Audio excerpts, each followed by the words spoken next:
August 7th, 1957 was a busy day at the Nevada test site. On this day in history, Operation Plumbbob was underway in the desert north of Las Vegas.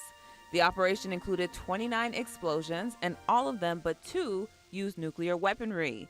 Several governmental and military organizations carried out the testing, but most focused on intercontinental and intermediate range warheads. About 18,000 members of the Army, Navy, Air Force, and Marines were all a part of Operation Plumbbob. Military leaders wanted to learn more about how nuclear warfare affected people on the battlefield.